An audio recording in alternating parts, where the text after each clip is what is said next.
Hello Techions, this is Kumar and welcome to the Techie Lab.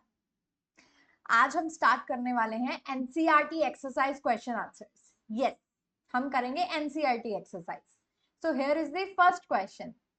सो आप मुझे फटाफट बताओ कि क्या रिलेशनशिप है between degree Celsius and kelvin.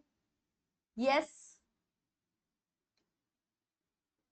So Kelvin is equals to degree Celsius plus 273.15. हमें kelvin में आंसर दिया हुआ है एंड हमें उसको सेल्सियस स्केल में निकालना है.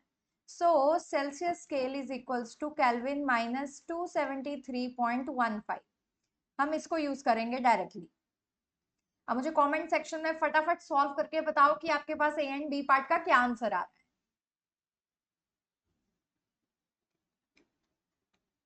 293 minus 273.15 which is equals to 19.85.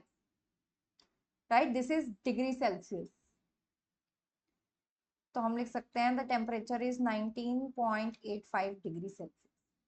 B part again degree Celsius में निकालना है. 470 माइनस 273.15. इसको सॉल्व करेंगे तो आंसर आएगा 196.85. So the temperature is 196.85 degree Celsius. तो आप देखोगे डिग्री सेल्सियस में वैल्यूज कम है, केल्विन में वैल्यूज ज्यादा है, बड़ी है न्यूमेरिकल वैल्यूज. ठीक है, आप इसको यहां से भी नोट कर सकते हो अच्छे से. ठीक है, यहाँ पर लिख देना कि temperature is this much with unit. ठीक है, और 293 केल्विन वैसे भी. ठीक है, वैसे इतना काफी है. सेम यहाँ पर. ओके, सो नेक्स्ट अभी उसका उल्टा है. पहले हमने क्या किया था, केल्विन को डिग्री सेल्सियस में किया था, अभी डिग्री सेल्सियस में दिया, अब उसको केल्विन में करेंगे. ठीक है, फॉर्मूला लिख लो पहले. Kelvin is equals two degree Celsius plus 273.15. A part yes, solve कीजिए सारे.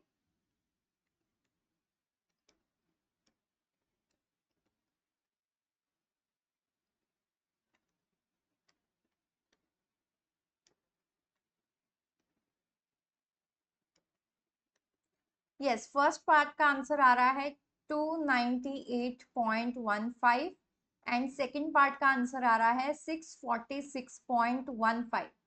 So temperature is 298.15 Kelvin and here the temperature is 646.15 Kelvin. Easy peasy. सिर्फ आपको ये छोटू सा फॉर्मूला है वो याद रखना है, वैल्यू पुट करनी है, सिंपल ऐड या सब्ट्रैक्ट करेंगे तुम्हारे पास आंसर आ जाएगा. ठीक, चलिए. ओके, अभी हमारे पास क्या है, हमारा कंसेप्चुअल क्वेश्चन है. वो बोल रहा है give the reason for the following observations.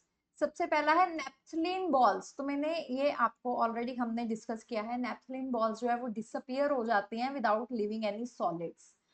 तो यूजुअली आप देखोगे कि मम्मियां ना रखती हैं ये कपड़ों में भी, संदूक में है ना, अलमीरा में, कहीं कॉर्नर में ना ये पड़ी होती है, सैंक में पड़ी होती है. ठीक है, तो थोड़े टाइम बाद आप देखोगे ये छोटी छोटी छोटी छोटी होती रहती है एंड इवेंचुअली डिसअपियर्स, गायब हो जाती है. क्यों?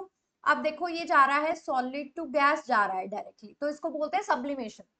तो आपको यहाँ पे सब्लिमेशन प्रोसेस जो है वो यहाँ पे मेंशन करना है कि सब्लिमेशन है जिसमें सॉलिड जो है वो गैस में कन्वर्ट हो रहा है विदाउट बिकमिंग अ लिक्विड.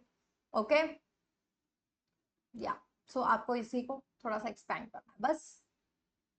चलिए नेक्स्ट इज ओके, फिर से रीजन देना है. B part, we can get the smell of perfume several metres away. Why? ऐसा क्यों होता है? यस, डिफ्यूजन के कारण हो रहा है. ठीक है, क्योंकि यहाँ पे आपको मेंशन करना आंसर में डिफ्यूजन वर्ड. ठीक है, सो जो पार्टिकल्स हैं, ठीक है, वो क्या होता है, वो गैस या फिर एयर उसमें क्या होता है मिक्स हो जाते हैं. अभी वो डिफ्यूजन के थ्रू क्या होता है, वो ट्रेवल कर जाते हैं from one corner to another, क्योंकि वो रैंडमली किसी भी डायरेक्शन में मूव करने के लिए फ्री होते हैं एंड किसी भी स्पीड से मूव करते हैं कोई भी डायरेक्शन में. ठीक है, तो जिसकी वजह से जो परफ्यूम है, खाना है, किसी जो स्मेल है वो दूर तक पहुंच जाती है, चाहे वो इंसेंस स्टिक है, ठीक है, ये सारी इसी की एग्जांपल्स हैं, सेम ही थ्योरी आपको लिखनी है, डिफ्यूजन वर्ड मेंशन करना है। ठीक है, प्रोसेस क्या है, प्रोसेस बताना है आपको। ठीक है, डिफ्यूजन की जो डेफिनेशन है उसको भी आपने लिखना है, यहाँ पर जैसे लिखा हुआ है पार्टिकल्स मिक्स विद एयर। ठीक है, ओके अब देखो वो बोल रहा है arrange the following substances in increasing order of the force of attraction between particles. अभी सबसे ज्यादा force of attraction solid, then liquid and then gas में होती है। तो सॉलिड क्या है, शुगर, वाटर क्या है, लिक्विड, एंड ऑक्सीजन क्या है, gas. So it will be sugar greater than water greater than oxygen. But wait, इन्होंने इंक्रीजिंग ऑर्डर कहा है तो उसका उल्टा हो जाएगा। ठीक है, पर ऑर्डर वही रहेगा। ठीक है, शुगर, वाटर एंड ऑक्सीजन। तो ऐसे जाते हुए मतलब पीछे जा रहे हो तो कम हो रही है, राइट साइड को जा रहे हो तो बढ़ रही है, तो हमने इंक्रीजिंग करना है तो इसलिए इसको इस वे में। अब इसका एक्सप्लेनेशन देना भी जरूरी है। ऑक्सीजन क्या है, गैस है, वाटर क्या है, लिक्विड है, सॉलिड क्या है, शुगर क्या है, सॉलिड है। गैस में वीक फोर्स है, लिक्विड में मॉडरेट है, एंड सॉलिड में स्ट्रॉन्ग फोर्सेस ऑफ अट्रैक्शन है that holds the particles together. Okay, okay next question is what is the physical state of water. ये क्वेश्चन हमने पहले भी डिस्कस किया है, तभी भी मैंने आपको बताया था। तब आई थिंक हमारे पास 250 degree Celsius and 100 degree Celsius temperature था। अभी उसने फिर से फिजिकल स्टेट ऑफ वाटर पूछी है इन तीनों में।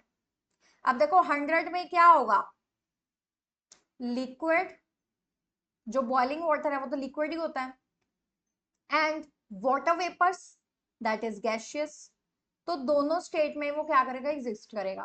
0 डिग्री सेल्सियस में वो क्या करेगा, वो सॉलिड एंड लिक्विड दोनों स्टेट में एग्जिस्ट करेगा। 25 डिग्री सेल्सियस रूम टेम्परेचर है, रूम टेम्परेचर पे पानी लिक्विड की स्टेट में ही एग्जिस्ट करता है। ठीक है, तो यहाँ पर आएगा हमारे पास लिक्विड। तो ये रहा आपका answer, water is in liquid state, solid and liquid and gas. Okay, I hope this is clear everybody. तो ये थे हमारे आज के एनसीईआरटी क्वेश्चंस। अगले लेक्चर में हम करेंगे और भी बाकी के जो एनसीईआरटी क्वेश्चंस है, एक्सरसाइज क्वेश्चंस, वो भी डिस्कस करेंगे। अगर आपको आज का लेक्चर अच्छा लगा then do support us by liking this video, subscribing to the channel and sharing it with your friends. I will see you in the next class. Thank you and bye bye.